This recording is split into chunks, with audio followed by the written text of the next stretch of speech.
Okay, today is May 28th, 2024, and here is the next update to the Pear series. So last night we had crazy storm. It was ridiculous. I thought the tornado hit our area and it affected a lot of the fruits. There's so many drops, so let me go around and show you what happened and you will see.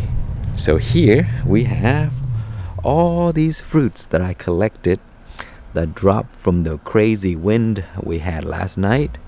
It knocked everything over and lost a lot of the fruits. So that is what happened if you have high wind when you're growing Asian pears, because the fruits are pretty big and they will get bigger and bigger and bigger, and because of the weight of the fruit, the branches could snap, but also the fruits are just going to fall. It's very unfortunate because these are just beautiful fruits, and they drop. There's a lot more that I couldn't find. There's someone in there. There's some in there. Yeah, there's a bunch of them in there. And here is the other tree. Look at that. See all those fruits there, and see, they dropped right there. Look at that, all over the place there in the raised bed over there. And even so, we still have a good amount left, but it did drop a ton, probably half of the tree. So here are some that are left, and here are the ones that have fallen.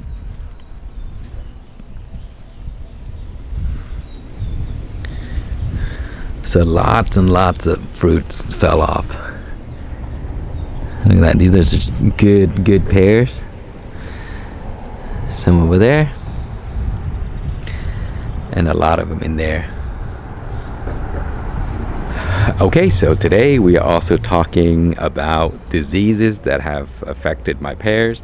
In the last video I talked about it, but I never talked about preventive measures. And a few people suggested that I list some ways to try to combat the diseases and how to prevent it from happening. So I live in a very warm climate with cedars and junipers all over. And a lot of the times, if that happens, even if you try to prevent it as best as you can, you're still going to have diseases that could affect your pears. So this year, we have a lot of rust. So I will show you what rust look like. And it is a disease that really bad in this area. And it caused the Korean giants to lose around like 95% of all the fruits. And now with the wind, it lost probably 99% of all the fruits. So I only have a few left on the tree. And hopefully those are going to be the high quality fruits, because there's not much else left. So all the energy could focus on the pears that remain. So for the rust, if you want to try to prevent it, you need to do sprays. You do dormant oil during the cool months where the leaves have all fallen off. So when the plants or trees are sleeping in the wintertime, spray the tree down, try to get rid of stuff that could carry over from the previous season. And if you notice that your pears were affected, like mine were this year, all of the leaves that are going to shed at the end of the season, collect all of them as you can and throw them away. Don't even throw them in the compost. Throw them in the trash. If you want to throw them in the compost, make sure you shred them up nicely and allow the leaves to break down and decompose, and then let the good bacteria kill the bad ones. And that's the only sure way of getting rid of all of the diseases that could come back in the next year that could affect your trees. So usually those diseases, they overwinter, and they could affect your tree in the following year. But also during the spring, when the bees are out pollinating, that's really when the the trees are most susceptible to the diseases, because the bees could carry the diseases from other trees, and then they would land on your flowers and try to pollinate. And then when that happens, then the fruits get infected, and then it gets all the diseases. And so I collected around a few hundred pears this year to trash them, because they were so infected with rust. So let me show you some of the ones that I saved just to show you guys. So here is a bag that I collected over the last few days or last few weeks. I wanted to save it so that I can show you what rust looked like. You see these little colorful spores right there? Those are rust that are affect your pears when they start to get, when they're flowers, and then the flowers turn into fruit, and the fruits get these callus at the top. See, and it has a dark ring at the top right here around the fruit, and then it becomes unpleasant. And then when the rain comes, these spores start to sprout out, and then they would grow, and they look like this. And they're normally always at the top of the fruit. You see, sometimes they could be on the side wherever the infection are, and it could also affect the branches as well as the fruits. See, some of these are the branches right here, you see, and that is rust right there. And these right here, these spores can just fly off, and they would affect the junipers and the cedars, and then the cycle continue back to the pear in the following season. And so when you get these rust right here, you see, those are the callus right there, you see, and then the spores start to come out of that. And so anytime you have those kind of fruits that are infected, just pick them off and just trash them all, because they're unpleasant. They just look bad. You don't want the cycle to continue, so just trash them all. See, when they look like that, you see, it's kind of callous and dark around the top of the fruit. And then when there's moisture, like after the rain, then the rust will come out. And see, these are all the rust right here. You can find them on the fruits. You can find them on the branches sometimes, like that. And they're just bad. So these are the bags of pears that are affected by the disease, and those will all go into the trash. And so again, to combat the diseases, you want to spray dormant oil during the cool months. Like I would do it like once a month from December all the way up into March, and then do it twice a month after when the blooms are about to come out. And if you have infected leaves from the previous year, trash those, get rid of them, throw them in the trash, and just watch out for the signs of rust and pick off the fruit and the flowers that you see. And then monitor your tree. And the sprays that you should use are the anything that has rust on the label. And I'll show you a few that I use. Okay, so here is one of the concentrated spray that I use, and this would work on pears, plums, peaches, and stuff like that. So on the back it'll list all the stuff that you can use it on and how much to use. Okay, and the other two product that I also use is the sulfur fungicide from Bonai right here. Sulfur plant fungicide, and that also controls rust right here. And then also this here, I use the Safer brand for the dormant spray, and this is the one that I use during the winter time. I just spray it like once or twice a month in the winter time when the trees are sleeping, just to get rid of anything that may possibly carry over or try to overwinter on the trees. And so those are the ones that I use. And so again, even if you use all of those, you could still potentially get the diseases, but it would definitely reduces the amount, or just reduces overall, and your trees won't suffer as bad. Okay, so let me go around and I'll show you what the trees look like today. This is the Korean giant. It lost majority of the fruits.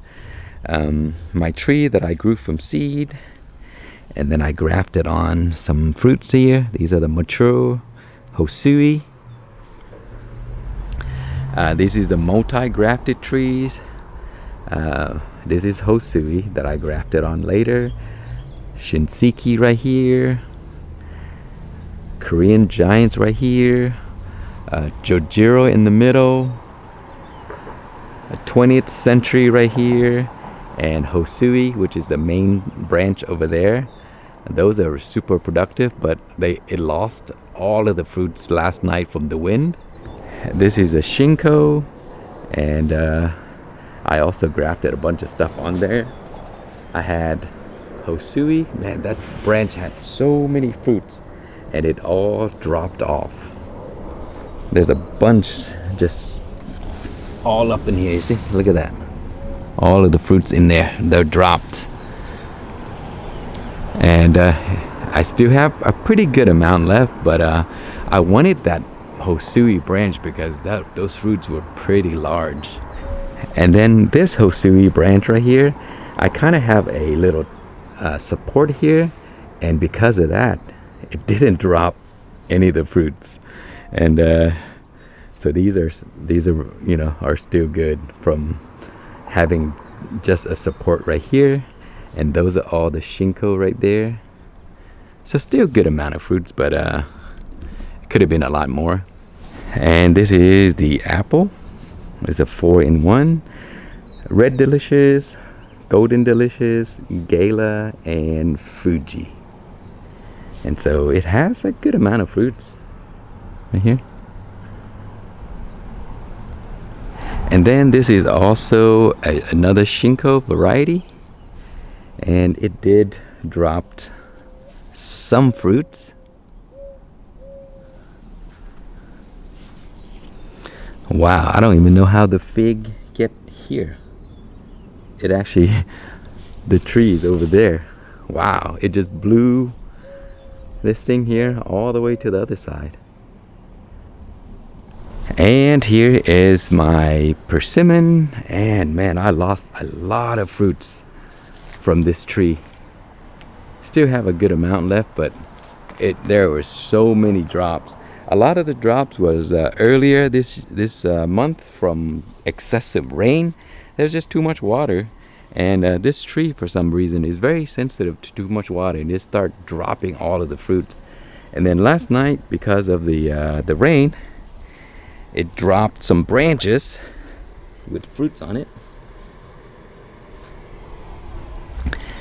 And finally we have my other persimmon. This is a giant Fuyu. This one's okay. It didn't drop anything.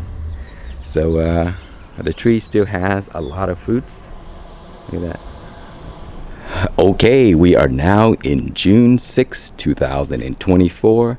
The disease phase is pretty much over. The rust issue typically does not happen in the summer, so you're not going to have any problem with those disease anymore. So the pears that remain without problems are going to remain to the end of the season for you to harvest. But along the way, there are some trouble that will come along and affect your pear, like bugs and stuff like that. And this time of the year, stink bugs is a big problem for me. And so what they do is they'll land on the pears. They normally attack the pears that have the thinner skins, like the Shinseiki, the Hosui, and the 20th century. And those are usually the ones that are affected the most, because the layer of the skin is much thinner, and so the stink bug can poke through and suck up all the juice on the inside, and it causes the fruits to callus up on the inside, and it's very, very unpleasant. And if it's 1 or 2 spots, it's fine. It's still not good to have it, but if they sting all over the fruits, then the fruits are just not good anymore. So anyway, I have been going around checking my fruits every day, and I always find them. So let me show you what they look like. Okay, so here are the stink bugs, and they're called stink bug for a reason, because when you squash these guys, they do give out a really bad odor. So they have these really strong hind legs that flare out like a leaf. And on the back, they have these, you see those white marks on the wings, and they have this little, kind of like a straw that comes out of their mouth, and then that's what they use to sting into the fruit to get them. So here's one of them. You see the leg is kind of flared out, and that's a stink bug. Sometimes you see something like this, and it could be an assassin bug. But the assassin bug, the legs are not flare. It doesn't look like a leaf. It doesn't flare out like that. And the bugs, are about the same color, probably the same size. So don't mistaken them. The assassin bugs are good. These bugs are bad. So make sure you identify them correctly and take them off your fruit. These guys are bad. They make the fruits really, really bad. Okay, so that's one of the problems. And another problem that you may have is that aphids are going to, they're all through the season. So make sure you don't over-fertilize your pears, because you over-fertilize, you're going to see an infestation of aphids very, very quickly. And so, put your pears on a schedule. Fertilize it well, and don't over fertilize no matter what you do. It's just going to cause the pears to be weak, and it causes the bugs like aphids to attack it.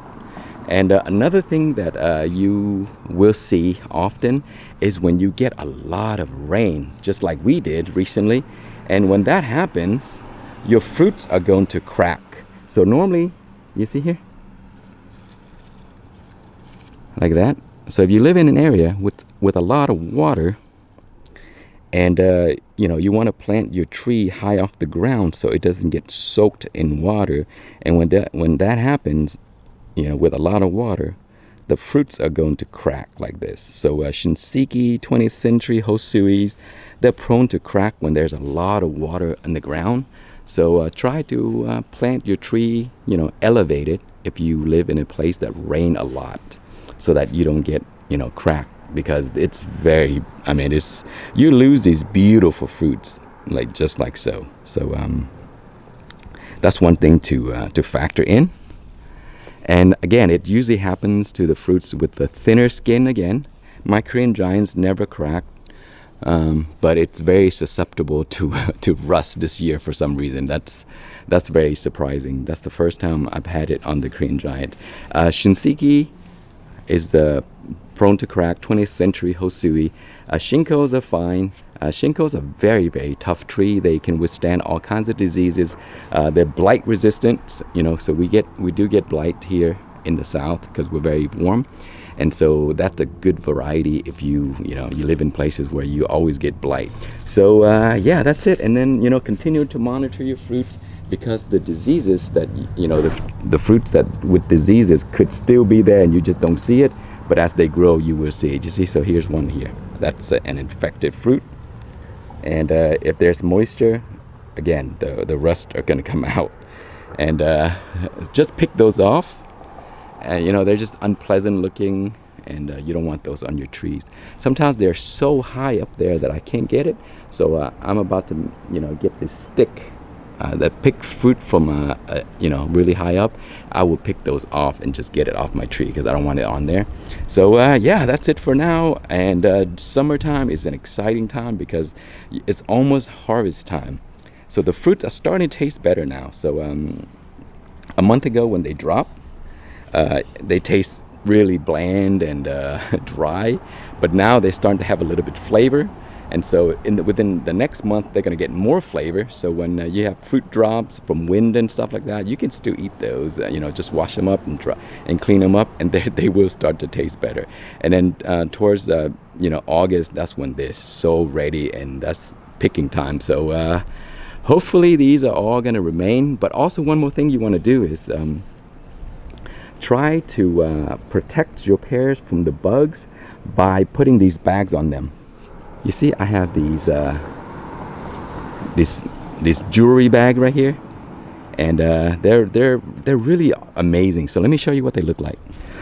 Okay, you have these bags right here. They have drawstring, and these are pretty large, so they're perfect for the large Asian pears. And you just put it around the fruit, and then pull it, and it'll keep the fruits protected. And so do that to your prize fruits, so that the birds don't get to them. The stink bugs would try to avoid them because the mesh could get in the way. Their feet would get stuck and stuff like that. So they try to avoid these. And I put it in my Korean giant, a bunch of them. And that is how I protect my prized possession. You see, that is a huge fruit. It's going to continue to get bigger. And here's some down here, you see.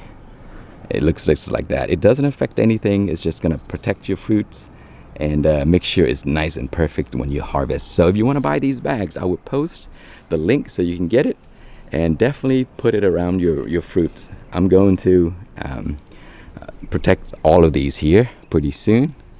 And yeah, that's it. So thank you so much for watching. Please like, comment, and subscribe.